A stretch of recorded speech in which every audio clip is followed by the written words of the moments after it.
السلام علیکم ورحمۃ اللہ وبرکاتہ۔ تمام لوگوں کو اسلام، اوورسیز پاکستانیوں کو دل کی گہرائیوں سے اسلام، اور میرے ریاست کے لوگوں کو پیار بھرا اسلام۔ راولپنڈی کی خوبصورت ڈھلتی شام، اور کیمرے میں آپ نے دیکھ لیا ہے بہت ہی خوبصورت شخصیت کے مالک، بار ایسوسی ایشن راولپنڈی کے پریزیڈنٹ سردار عبدالرازق ایڈوکیٹ صاحب آج میرے کیمرے کی زینت بنے ہیں۔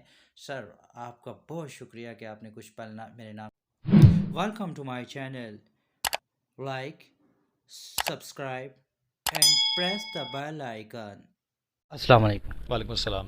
اچھا راج صاحب، شکریہ ادا کرتا ہوں کہ آج کوئی ڈھلتی شام کے کچھ پل ہمارے نام کے۔ سر، پہلا سوال یہ ہے کہ 1 سال پہلے میں آپ کی خدمت میں حاضر ہوا تھا، اور آپ نے میرے انٹرویو میں کہا تھا کہ میں آپ وکلا کے لیے ہاسپٹل بنانا چاہتے ہیں، تو مجھے بتائیے کہ آپ نے ہاسپٹل کے لیے کیا کیا؟ بسم اللہ الرحمن الرحیم۔ 1 سال پہلے میں نے آپ سے یہ بتایا تھا کہ ہم انشاءاللہ لائرز کے لیے ایک یونیک پروجیکٹ ہاسپٹل جو ہے اس کو انشاءاللہ تعمیر کریں گے۔ تو آج الحمدللہ اس ہاسپٹل کے 3 فلورز ہم مکمل کر چکے ہیں، اور اس کا 4تھا فلور جو ہے وہ زیر تعمیر ہے۔ اور اس دوران ہم نے حکومت پنجاب سے وزیر قانون پنجاب راجہ محمد بشارت صاحب اور chief justice Lahore high court Muhammad Amir Bhatti صاحب کے تعاون سے ہم نے 2 کروڑ روپے کی رقم حکومت پنجاب سے حاصل کی ہے، اور اس کے ساتھ ساتھ اس کی کمپلیٹ جو اس کی تعمیرات ہیں ان تک حکومت پنجاب نے ہمارے ساتھ ایک انڈرسٹینڈنگ ڈیولپ کر کے وہ 9.6 کروڑ کی رقم مختص کر دی ہے، جو اس پروجیکٹ کو مکمل کر کے اس کو فنکشنل کرنے کے لیے۔ اچھا راج صاحب، آپ کو لگتا نہیں ہے کہ ہاسپٹل کی جگہ اگر لا یونیورسٹی بن جاتی تو زیادہ اچھا ہوتا؟ نہیں، ہاسپٹل جو ہے صحت بنیادی ضرورت ہے لوگوں کی، جو باقی شعبوں کے اپنے اپنے ہاسپٹلز ہیں، لیکن وکلا کا کوئی اپنا الگ سے ہاسپٹل نہیں تھا۔ اور بہت سارے ہمارے وکلا 70-80% ایسے ہیں جو مڈل کلاس لوگ ہیں، جو بڑے سفید پوش لوگ ہیں، اور ان کو علاج معالجے کی سہولت جو ہے وہ اس طرح میسر نہیں ہوتی۔ تو اس کے لیے ہمارے دوستوں نے یہ خواب دیکھا تھا آج سے 10-12 سال پہلے۔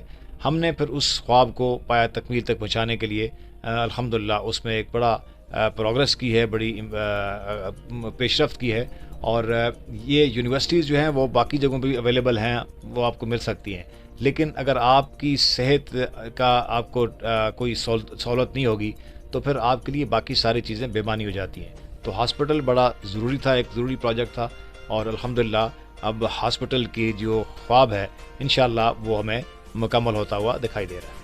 اچھا راج صاحب، آگے چلتے ہیں، مجھے یہ بتائیے گا کہ ایک وکیل انصاف کے راستے میں رکاوٹ ہے یا معاون ہے؟ وکیل جو ہے وہ انصاف تک پہنچنے اور سچ تک پہنچنے کا ایک ذریعہ ہے، اور عدالت بھی اس وقت تک صحیح فیصلے تک نہیں پہنچ سکتی جب تک اس کو دونوں سائڈ سے وکلا کی معاونت میسر نہ ہو۔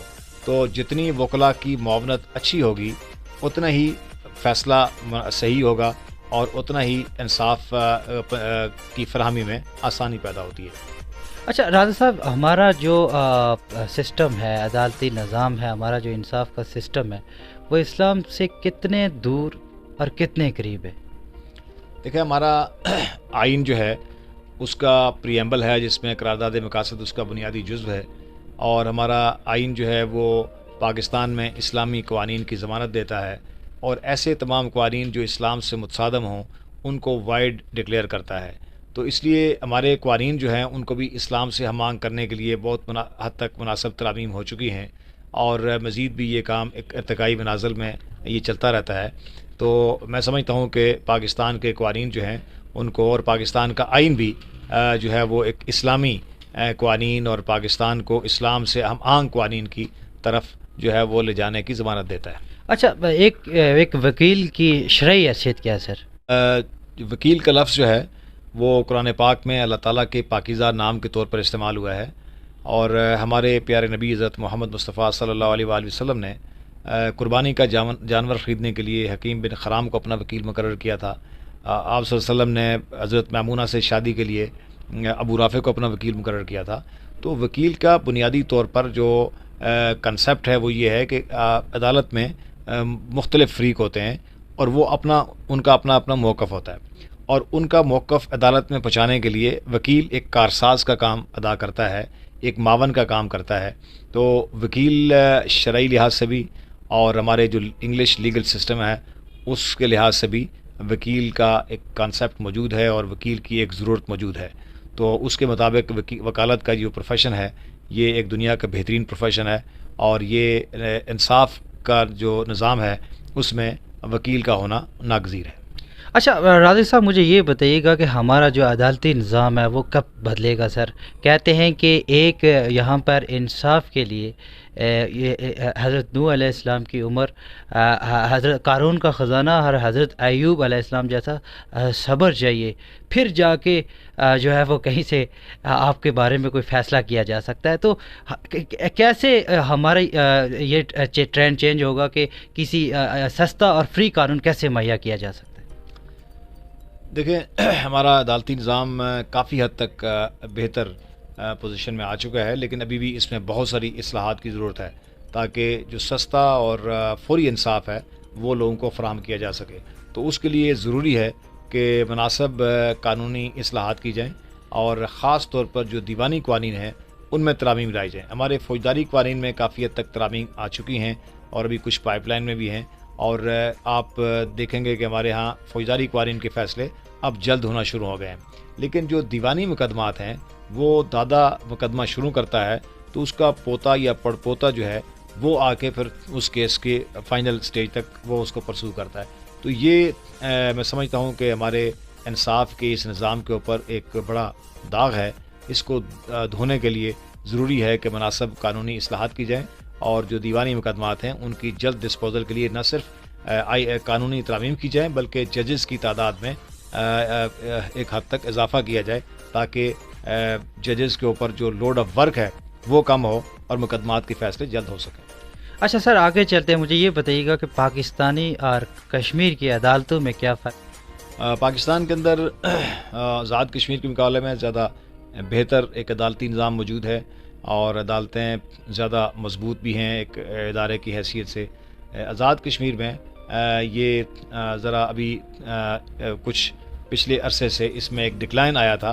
ایک وقت تھا کہ آزاد کشمیر کی عدالتیں بہت اچھا کام کر رہی تھیں، سپیریئر جوڈیشری خاص طور پر، لیکن کچھ عرصے سے وہاں پہ سفارشی کلچر کی وجہ سے اور جو سیاسی اثر و رسوخ کی وجہ سے یا کچھ غلط انڈکشنز کی وجہ سے آزاد کشمیر کے عدالتی نظام میں کافی کمزوری پیدا ہوئی ہے. تو میں سمجھتا ہوں کہ اس وقت ضرورت ثمر کیا ہے کہ آزاد کشمیر کا جو جوڈیشل سسٹم ہے اس میں بھی بہتری لائی جائے، اور وہاں پہ اچھے اور قابل ججز کو میرٹ کے اوپر ان کی تقرری کی جائے، اور وہاں کا جو عدالتی نظام ہے اس کو بہتر لانے کے لیے اصلاحات کی جائے. اچھا، امجد اول نے ہمارے عدالتی نظام میں قاضیوں کا سسٹم لایا تھا. آپ ایک ماہر قانون دان ہیں، تو مجھے یہ بتائیے گا کہ کیا وہ اس معیار پر پورے اتر رہے ہیں جیسے ان کو رکھا گیا ہے؟ کیا ان کی ضرورت ہے، وہ اپنی ضرورت بیسک پوری کر رہے ہیں، اور کیا وہ اپنے ڈیوٹی کے فرائض سر انجام صحیح معنوں میں دے رہے ہیں؟ دیکھیں، مجاہد اول سردار عبدالقیوم خان صاحب نے اپنا جو ان کا 70s کا دور صدارت تھا اس میں انہوں نے آزاد کشمیر میں اسلامائزیشن کی تھی، اور بہت حد تک اسلامی نظام کے نفاذ کی انہوں نے اس کے لیے اقدامات کیے تھے. اور قاضیوں کی جو تقرری تھی جوڈیشری کے اندر، ڈسٹرکٹ جوڈیشری کے اندر اور تحصیل سطح کی جوڈیشری کے اندر، وہ بھی اسی کی طرف ایک اہم ترین قدم تھا. اب سوال یہ ہے کہ اس وقت اس بات کا جائزہ لینے کی ضرورت ہے کہ کیا قاضی سسٹم سے کس حد تک بہتر طریقے سے انہوں نے ڈیلیور کیا ہے، عدالتوں نے کس حد تک بہتر طریقے سے کام کیا ہے، کیا کوئی کہیں وہ کوئی رکاوٹ تو نہیں ہے، یا وہ عدالتی اس نظام کے اندر وہ عدالتوں کے بہتر فیصلوں کی طرف ایک اچھا اقدام ہے. یہ میں سمجھتا ہوں کہ ایک ڈیبیٹیبل چیز ہے جس کے اوپر سوچنے اور سمجھنے کی ضرورت ہے. اچھا راج صاحب، مجھے یہ بتائیے گا کہ ہمارا جو جوڈیشل سسٹم ہے اس کو اسلامائز کیسے کیا جا سکتا ہے؟ دیکھیں، ہمارا آئین جو ہے وہ بنیاد ہے تمام قوانین کی، اور آئین اس بات کی گارنٹی دیتا ہے کہ کوئی بھی قانون جو ہے وہ اسلام سے متصادم نہیں بن سکتا. تو آئین کے ٹچ سٹون کے اوپر آپ کو اپنے قوانین کو پرکھنا ہوگا. ان میں سے جو قوانین آپ یہ سمجھیں کہ یہ اسلام سے ہٹ کے ہیں یا اس سے متصادم ہیں، تو وہ نہ صرف وائڈ ہیں بلکہ ان کو تبدیل کر کے اسلام سے ہم آہنگ قانون سازی جو ہے وہ کی جا سکتی. اچھا سر، مجھے یہ بتائیے گا کہ آپ اپنی اب تک جو کیریئر میں کتنے کیس آپ لڑ چکے ہیں، ہارے کتنے اور جیتے کتنے؟ دیکھیں کیسز جو میں نے کانٹیکٹ کیے ہیں الحمدللہ نیچے مجسٹریٹ کی کورٹ سے لے کے آنریبل سپریم کورٹ تک وہ ان کی تعداد ہزاروں میں ہے، اور اس میں جیت اور ہار کا کوئی کنسیپٹ نہیں ہوتا وکالت میں۔ اس میں آپ نے جیت آپ کی یہ ہے کہ آپ اپنا کیس ایمانداری سے اور پوری اہلیت کے ساتھ، پوری صلاحیت کے ساتھ آپ عدالت کے سامنے رکھیں۔ اس کے بعد وہ اس کیس کا مقدر ہے، اس کیس کے حالات و واقعات ہیں، اس کے شواہد ہیں جن کی بنیاد کے اوپر اس کا فیصلہ ہونا آتا ہے۔ تو الحمدللہ میں نے جو بھی کیس کنڈکٹ کیا اس میں میری کوشش یہی رہی کہ میں اس میں پوری محنت سے، دیانت سے، اپنی صلاحیت سے اپنے کلائنٹ کا موقف جو ہے اور اس کا کیس وہ ہے عدالت میں پیش کروں۔ زندگی کا پہلا کیس آپ نے ہارا یا جیتا؟ میرا خیال ہے جو پہلے میں نے انیشیٹ کیا تھا، سب سے پہلے ایک مقدمہ قتل تھا جس میں کمپلیننٹ سائڈ سے وکیل تھا، اور الحمدللہ میں اس میں کامیاب ہوا اور ملزم کو سزا دلوائی۔ اچھا مجھے یہ بتائیں کہ کوئی ایسا کیس آپ کی لائف میں جو آپ نے ہار کر پھر آپ کو بہت دن آپ کو نیند نہ آئی ہو؟ ہاں، اس طرح کے کئی کیسز ہوتے ہیں جب آپ کا کیس اچھا ہوتا ہے، آپ سمجھتے ہیں کہ آپ نے بڑی محنت سے وہ کیس بھی پیش کیا ہے، اور اس کیس کے فیکٹس اور اس کے جو لیگل اس میں پراپوزیشنز انوالو ہوتی ہیں وہ بھی آپ کو فیور کر رہی ہیں، تو اس میں کئی دفعہ ہوتا ہے کہ شاید ایک عدالت کا فیصلہ وہ آپ کے خلاف چلا جاتا ہے، تو اس وقت آپ کو ضرور دکھ ہوتا ہے، اور اس طرح کا کئی دفعہ شاید ایسا ہوا ہو۔ لیکن جب میں نے اس میں اپیل میں گیا تو وہ پھر وہاں سے وہ فیصلہ جو وہ درست ہو گیا، اور اس کو سیٹیسفائڈ کر کے جو اس کے مطابق کیس وہ ڈیزرو کرتی تھی وہ فائل فیصلے کا، وہ فیصلہ پر صادر ہوا۔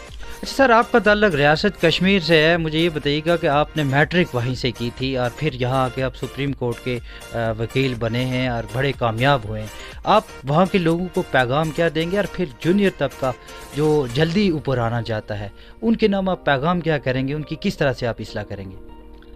دیکھیں، وکالت میں کوئی شارٹ کٹ نہیں ہے۔ آپ کو جب اس پروفیشن میں آنا ہے تو یہ سوچ سمجھ کے آنا ہے کہ اس پروفیشن میں ایک طویل صبر، جدوجہد اور ریاضت درکار ہے، اور آپ یہی سمجھ کے اس پروفیشن میں آئیں۔ آپ محنت کریں، اپنے اس پروفیشن کے ساتھ جان لگا کے آپ اپنی محنت کریں، کتابیں پڑھیں، ججمنٹس پڑھیں، اپنے سینئر کے ساتھ محنت کے ساتھ چلیں، تو پھر آپ اپنی کامیابی جو ہے یہ اللہ تعالیٰ کے ہاتھ میں اسی کو کے اوپر چھوڑ دیں کہ اللہ تعالیٰ آپ کو اس میں کامیابی